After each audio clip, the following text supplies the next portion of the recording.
Nasaan ka? Faith, anak, nandito ako sa kusina, naghuhugas. Ay bakit ba? May ibibigay po ako sa inyo. Mamaya na lang, hindi pa ako tapos. Ngayon na, Ma. Matutuwa ka rito, panigurado. Ay siya, ano ba yung ibibigay mo? Basta, Ma. Magpunas ka muna ng kamay mo. Basa, oh.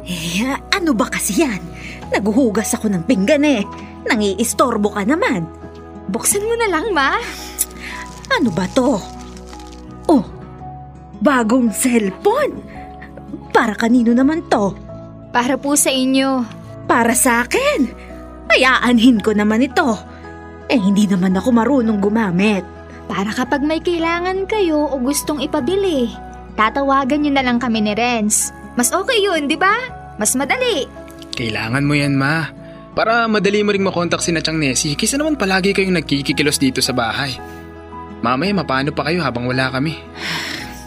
Sana ay pinera nyo na lang. Sa tanda kong ito hindi ko na kailangan ng mga ganito. Dagdag gastos lang to. Si Mama naman, okay na yan. Ito, tuturuan kita at gagawan kita ng Facebook para hindi ka mainip. Facebook? Ano naman yun? Application. Dito mo kukontakin ng mga gusto mong kausapin. Tulad nito, di ba? Si Aling Telia to. Oh, pati pala si Aling Telia may Facebook. Tinalo kayo, Ma. Ay, feeling dalaga pa rin talaga yang si Pelia, ano? Mas matanda pa yan sa akin. Tingnan mo nga naman, nagsusuot pa ng maikli. Ganyan talaga, Ma. Depende sa trip mo. Sabi nga nila, walang basagan ng trip. O ito, tignan mo. Ganito, gamitin mo. Kapag may gusto kang i-chat, pindutin mo lang ang picture niya para lumabas yung message. Kita mo to, Ma? Tapos, pwede mo na siyang kausapin. Ay, paano ulit? Medyo nalilito pa ako. Ang hirap pala neto. Madadalian ka rin dyan, Ma. Hayaan mo, tuturuan ka namin ni ate. Baka nga sa makalawa may mga bagong post ka na. Tatalunin mo na kami. Tapos magsusuot na ng tupi si Mama, no? ay, tumigil nga kayo. Puro kayo kalokohan. Hindi kaya. Ganito, Ma. Gayahin mo lang ang gagawin ko.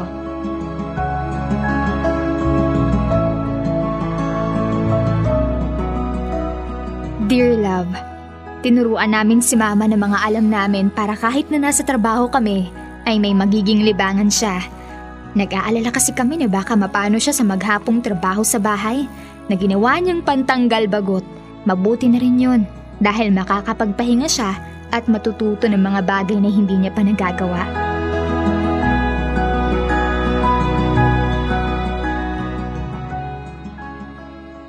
Oh, mabuti naman at marunong na si Mama na gumamit ng cellphone. Siyempre naman. Ako ba naman ang nagturo? Mabilis ngang natuto. Ayos nga yan eh. Hindi na tayo mahihirapan.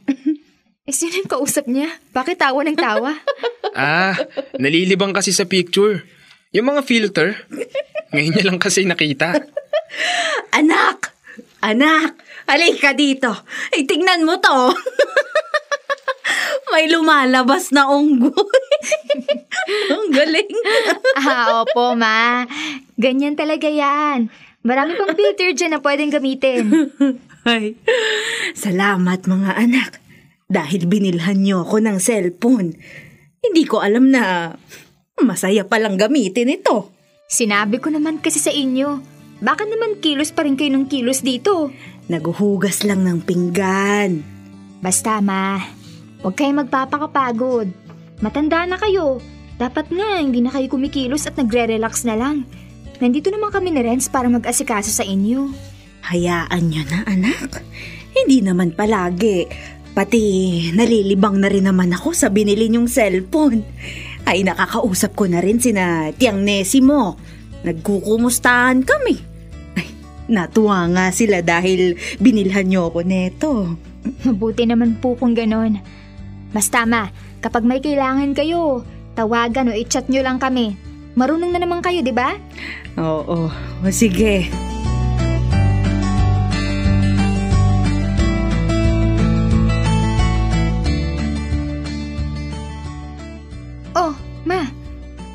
Alis ka. May pupuntahan ka ba? Wala. Dito lang naman. Bakit ganyan ang suot mo, Ma? Gusto ko lang magbihis ng maganda. Anak, ayusan mo naman ako. Gusto ko yung maganda at magmumukha akong bata. Yung hindi mukhang 65. Lipstickan mo na rin para naman hindi naman matamlay ang labi ko. Si Mama talaga. Natuto lang na mag-cellphone at social media. Ngayon naman, gusto na magpa-makeup. Baka naman mag-gown ka na niyan. Hayaan mo na, ate. Ikaw na rin ang nagsabi walang basagan ng trip. Kaya suportahan mo na lang si Mama. Ano pa nga ba? Ma, yung totoo. Baka naman may nanliligaw na sa inyo Hindi nyo lang sinasabi. Ano naman ate kung may manliligaw kay Mama? Total matagal nang wala si Papa. Deserve naman niyang magkaroon na ng bago. Approved naman yun kay Papa, panigurado. Ay, ano ba kayo? Kayo talaga? Gusto ko lang na mag-ayos tulad ng mga nakikita ko. Yun lang. Kaya dali na anak, ayusan mo na ako. Oo ma, kukunin ko lang yung makeup ko. Pero bilisan lang natin, may pasok pa ako. Oo, salamat.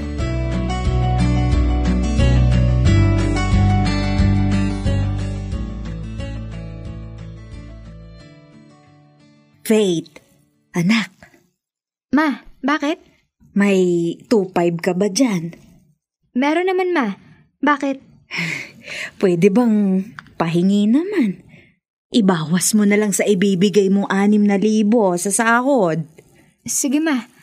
Pero saan mo ba gagamitin? Ay, may gusto lang akong bilhin. Okay. Eto ma. 2.5. Sabihan ko na lang si Ren sasamahan ka. Hindi na anak. Kaya ko naman. Okay na ako. Sigurado ka ma? Oo, sigurado. Hindi naman ako lalayo. O sige na, pumasok ka na at baka malate ka pa sa trabaho mo. Sige po ma, huwag kayong magpakapagod Oo, ako nang bahala. Mag-iingat ka.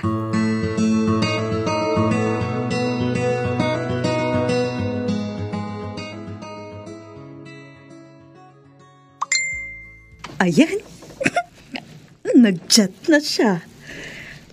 Can I call you honey? Siyempre naman. Masyado ka talagang mabilis, George. Wala pa nga tayong 1 buwan ay honey na agad ang tawag. Ano bang ire-reply ko? Ay, alam ko na.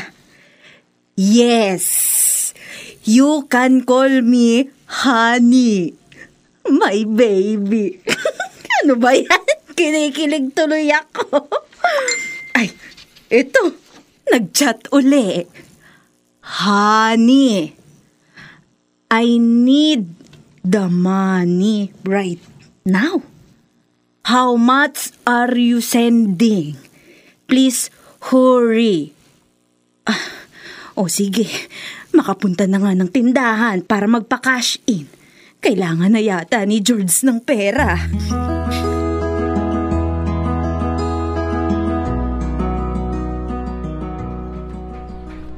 Tao po! Magpapa-cash in po! Oh, Aling Aida, kumusta? Nox, blooming ka yata ngayon Hindi naman. Nagpapaayos lang ako sa anak ko. Ay, pa-cash in nga ako, iho. Cash in? Di ba po nagpa-cash in na kayo kahapon?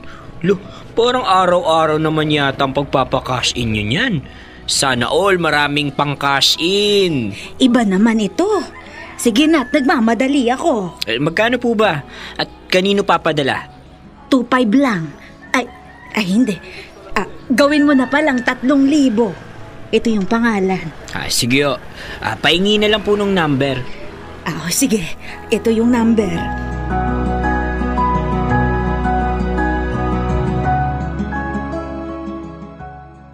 Dear Love, nung una isinasawalang bahala lang namin ang kakaibang gawain ni Mama, na ginagaya niya lang ang mga nakikita niya sa social media.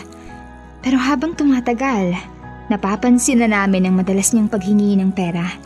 Hindi naman siya ganun dati, dahil may ipon naman siya. Kaya nagduda na kami kung saan ba talaga napupunta ang mga hinihingi niya.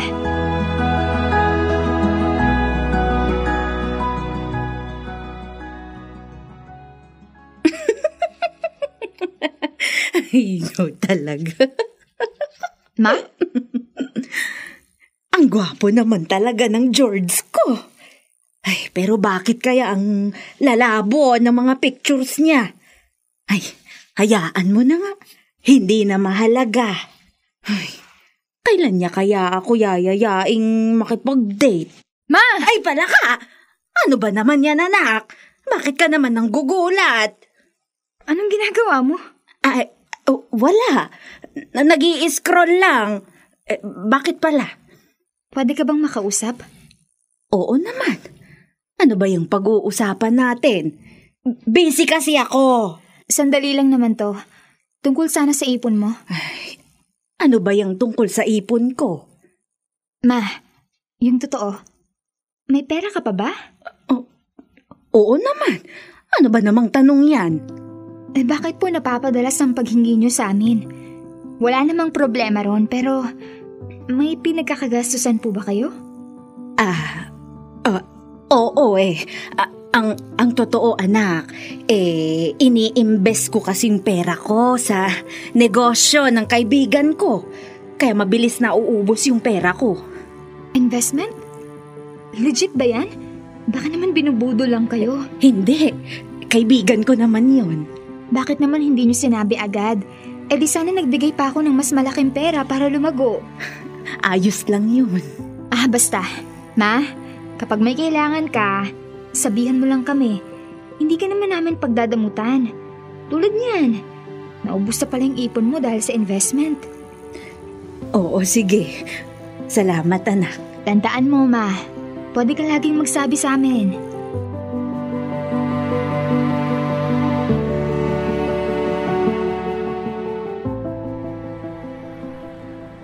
Louie, pabili nga ako ng toyo. Uy, Ate Faith, ilan po ba? Isa lang, yung isang pack.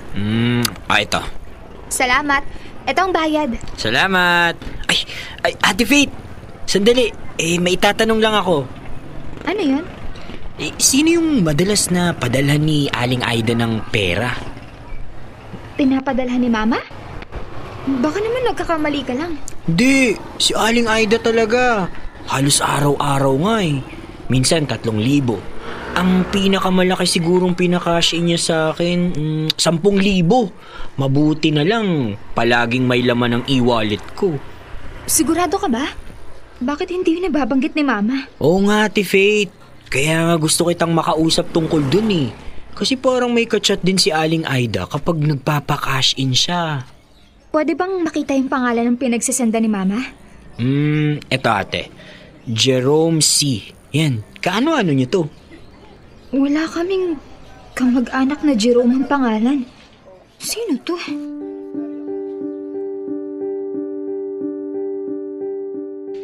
Sigurado ka ba, ate? Baka naman magalit si Mama na pinapakilaman mo ang cellphone niya. Kilala mo naman yun. Ito lang ang paraan para malaman natin kung sino ba yung kinababaliwan ni Mama. Tingin ko kasi binubudol na siya. Ano to?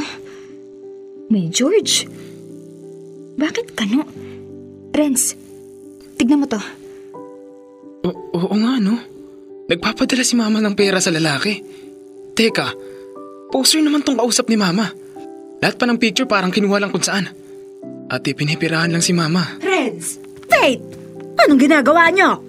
Bakit niyo pinakikialaman ang cellphone ko? Ma, bakit ka nagpapadala ng pera sa ibang tao na hindi mo naman kilala? Ano lang yan? Si ano? Ma, huwag ka nang magkaila. Nabasa na namin ang usapan niyo. Ano to? Bakit niyo kasi binabasa ang usapan ng iba? Ma, hindi yun ang problema. Ang point dito ay nagpapaloko kayo sa iba. Ma, yung totoo. Naubos ba ang ipon niyo dahil sa investment na sinasabi niyo? O dahil pinapadala niyo sa scammer na to? Hoy! Faith! Maghunos dili ka nga. Hindi mo kilala si George. Kaya wag mo siyang pagsalitaan ng ganyan. Ma, sa online mo lang nakilala ang tao na yan. Ni hindi mo pa nga siya nakikita. Poser ang kausap mo. Peking tao. Ano bang poser? At paano mo naman nalaman na peke si George ko? O, tignan mo tong picture niya. Ayan, yan bang sinasabi mong peke? Ma, hindi mo maiintindihan. Renz, ikaw nga. Ma, ganito. Ninakaw lang ng kausap mo ang picture na gamit niya. Hindi siya yan. Nauuso yan sa social media. Ay nako, huwag niyo nga akong lokohin. Hindi siya poser. At hindi peke ang George ko. Ma, hindi ka namin niloloko. Ganito, ni minsan ba nakipag-video call siya sa'yo? Hindi. Sira raw ang camera niya. See? Ma, piniperahan ka lang niya. Maniwala ka naman. Kasi kung totoo yan, siya mismo ang tatawag sa'yo at magpapadala ng pera.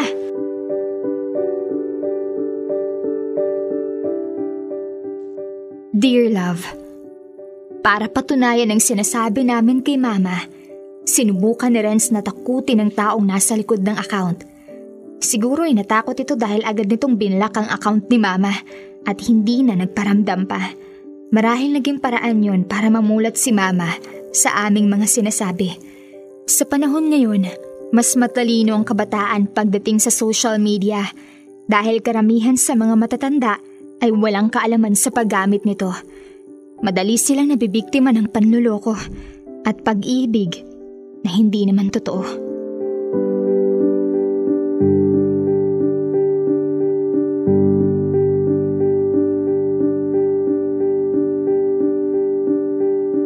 Kailangan pa bang i-memorize yan?